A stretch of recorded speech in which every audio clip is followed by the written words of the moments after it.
రాకాలోకంకి స్వాగతం. మీ కంటెంట్ మీకు నచ్చినట్టయితే లైక్ చేయండి, మీ బంధుమిత్రులకి షేర్ చేయండి. ఇప్పటివరకు సబ్స్క్రైబ్ చేసుకోకపోతే సబ్స్క్రైబ్ బటన్ని నొక్కండి, అదేవిధంగా బెల్ ఐకాన్ని నొక్కండి. మిత్రులారా, 1971 భారత పాకిస్తాన్ యుద్ధం జరిగే సమయంలో ఒక జోక్ చాలా పాపులర్గా ఉండేది. అదేంటంటే, Pakistani air force chief, Pakistani యుద్ధ పైలట్లు వాళ్ళ ఎయిర్ ఫోర్స్కి సంబంధించిన పైలట్స్ అందరినీ పిలిచి విమానం ఎలా నడిపించాలి, ఏ స్విచ్ నొక్కాలి, ఏ మీట నొక్కితే విమానం పైకి ఎగులుతుంది, ఏ మీట నొక్కితే ఎడంవైపు తిరుగుతుంది, ఏ మీట నొక్కితే కుడివైపు తిరుగుతుంది, ఇవన్నీ చెప్పిన తరువాత ఇంకా బయలుదేరండి అన్నట్ట.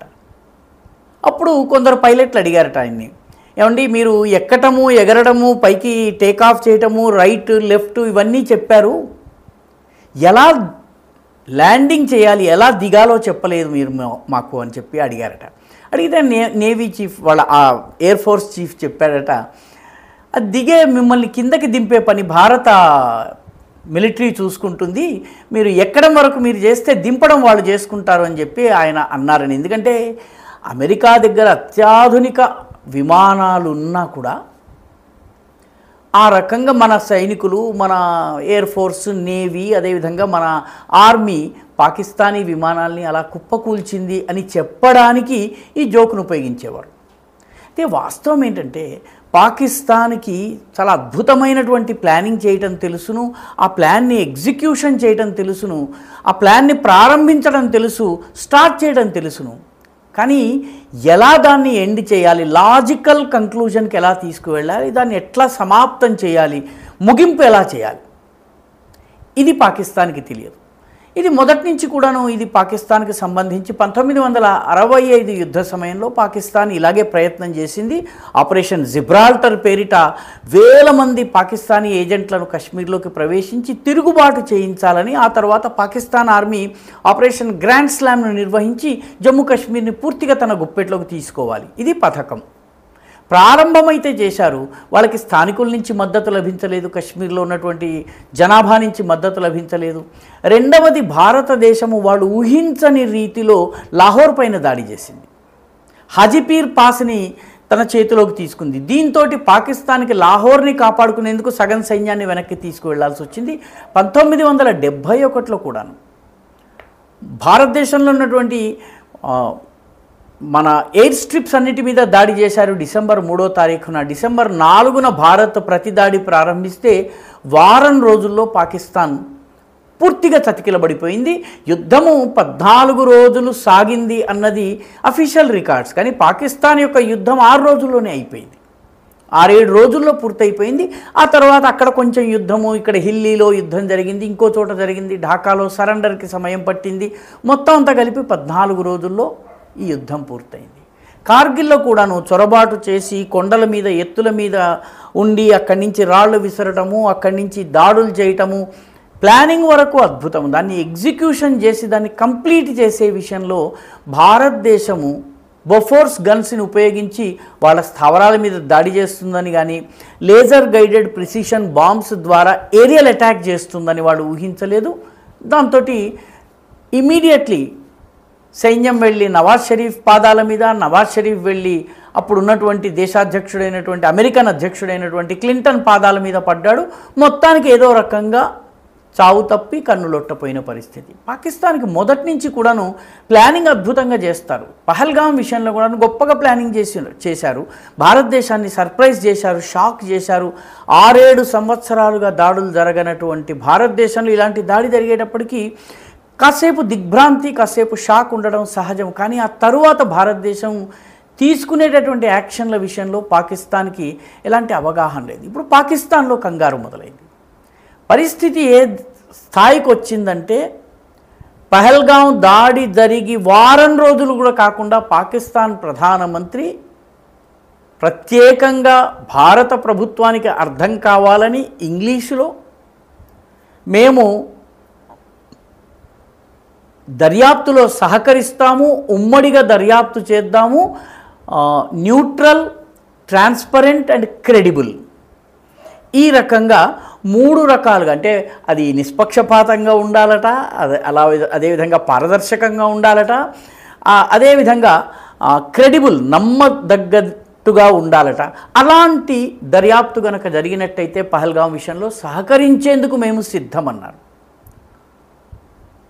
3 రోజుల క్రితం యుద్ధానికి సై అంటే సై అన్న పాకిస్తాన్ ప్రధానమంత్రి హఠాత్తుగా ఈ భాష ఎందుకు మాట్లాడుతున్నారు? ఎందుకు మాట్లాడుతున్నారంటే పాకిస్తాన్కి సంబంధించినటువంటి ఆర్మీకి యుద్ధం జరిగితే ఏం జరుగుతుందో తెలుసు కాబట్టి, యుద్ధం చేస్తే ఏం జరుగుతుందో తెలుసు కాబట్టి నవాజ్ షరీఫ్ చేత ఈ ప్రకటన చేయించారు. ఈ ప్రకటన చేయించి పరిస్థితిని కాస్త చక్కదిద్దేటటువంటి ప్రయత్నం చేస్తున్నారు. అదేవిధంగా పాకిస్తాన్కి చెందినటువంటి విదేశ వ్యవహారాల మంత్రి కూడా ఇలాంటిదే బుజ్జగింపు మాటలు ప్రారంభించారు. అన్నిటికన్నా ఆశ్చర్యం ఏంటంటే లష్కరే తోయబా యొక్క కొత్త రూపమైనటువంటి రెసిస్టెన్స్ ఫ్రంట్, ఇది కూడా 360 డిగ్రీ టర్న్ తీసుకుంది, యూ టర్న్ తీసుకుంది. బహుశా ఉగ్రవాద చరిత్రలో పాకిస్తాన్ మద్దతుతో మన దేశంలో నడిచే ఉగ్రవాద చరిత్రలో ఇప్పటి వరకు ఒక్కసారి కూడా తాము చేసిన పనిని ఒకసారి ఓనప్ చేసుకున్న తర్వాత మాకు దీంతో సంబంధం లేదని పాకిస్తాన్ అనలేదు, ఉగ్రవాద సంస్థలు కూడా అనలేదు. ఈసారి మొట్టమొదటిసారి లష్కరే తోయబా యొక్క ఫ్రంట్ ఆర్గనైజేషన్ అయినటువంటి టీఆర్ఎఫ్, ది రెసిస్టెన్స్ ఫ్రంట్, మేమే పహల్గాం సంఘటన చేశాము అని ప్రకటించినటువంటి 4 రోజులకి మళ్ళీ ఒక ప్రకటనను విడుదల చేసింది. ఆ ప్రకటనలో జరిగింది చాలా పెద్ద పొరపాటు. అసలు ఈ దాడికి మాకు సంబంధం లేదు, అసలు పహల్గాం దాడికి మాకు ఎలాంటి సంబంధం లేదు అని చెప్పి ప్రకటన జారీ చేసింది. అఫీషియల్గా ప్రకటనను జారీ చేసి ఆ ప్రకటనలో ఇంకా ఎవరు నమ్మలేనటువంటి విషయాన్ని చెప్పింది. భారత ప్రభుత్వం యొక్క డిజిటల్ వార్ఫేర్ విభాగము మా యొక్క రహస్య కమ్యూనికేషన్ విభాగంలోకి ఇల్లీగల్గా చొరబడి మా దాన్ని మొత్తం కూడాను, మా టెలిగ్రామ్ అకౌంట్ ఇవన్నిటిని కూడాను కాంప్రమైజ్ చేసింది, అంటే వాటిని మొత్తము డొల్ల చేసేసింది.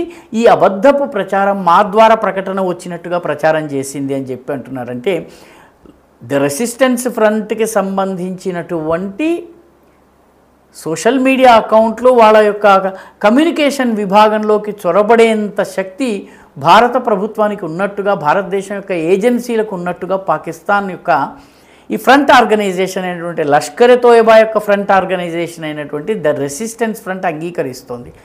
4 అంటే 4 రోజులు కూడా కాకుండా మాకు దీనికి సంబంధం లేదని చెప్తోంది. ఎందుకు?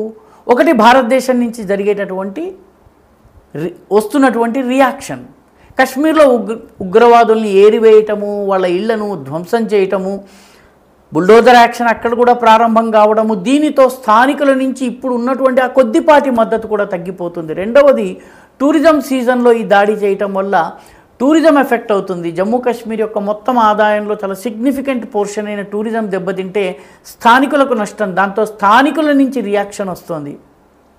వీటన్నిటితో ది రెసిస్టెన్స్ ఫ్రంట్ కూడా తోకముడవాల్సినటువంటి పరిస్థితి వచ్చింది. పాకిస్తాన్కి యుద్ధం ప్రారంభించటమే తెలుసును, దాన్ని లాజికల్ కంక్లూజన్కి తీసుకెళ్ళటం తెలియదు అనడానికి ఇదొక్క ఉదాహరణ. పహల్గాం దాడి చేసినటువంటి 4 అంటే 4 రోజుల్లో పాకిస్తాన్ ప్రభుత్వం కాళ్ళబేరానికి రావడము, పాకిస్తాన్ యొక్క రక్షణ మంత్రి అమెరికాకు పరుగులు తీయటము, పాకిస్తాన్ యొక్క విదేశ వ్యవహారాల మంత్రి సైలెంట్ అయిపోవడము, ఫారిన్ సెక్రటరీ బహుశా ఆయన ఇషాక్ దార్, అదేవిధంగా లష్కరే తోయబా యొక్క ఫ్రంట్ ఆర్గనైజేషన్ అయినటువంటి ద రెసిస్టెన్స్ ఫ్రంట్ అసలు ఈ దాడికి మాకు సంబంధం లేదు, ఇది భారతదేశపు కుట్ర అని చెప్పి అనడం. అంటే మా వెబ్సైట్లు, మా యొక్క సోషల్ మీడియా అకౌంట్స్ని భారతదేశం ధ్వంసం చేసేసింది, లేకపోతే దానిలో చొరబడి తప్పుడు సమాచారాల్ని పంపించిందని అంగీకరించడం అనేది ఒక రకంగా 4-5 రోజుల్లోనే పాకిస్తాన్ కాళ్ళబేరానికి వస్తున్నదనడానికి నిదర్శనాలు. ఈ వీడియో మీకు నచ్చినట్టయితే లైక్ చేయండి, షేర్ చేయండి, ఈ ఛానల్కు సబ్స్క్రైబ్ చేయండి, మీ అభిప్రాయాన్ని కమెంట్ల రూపంలో తప్పనిసరిగా పంపించండి.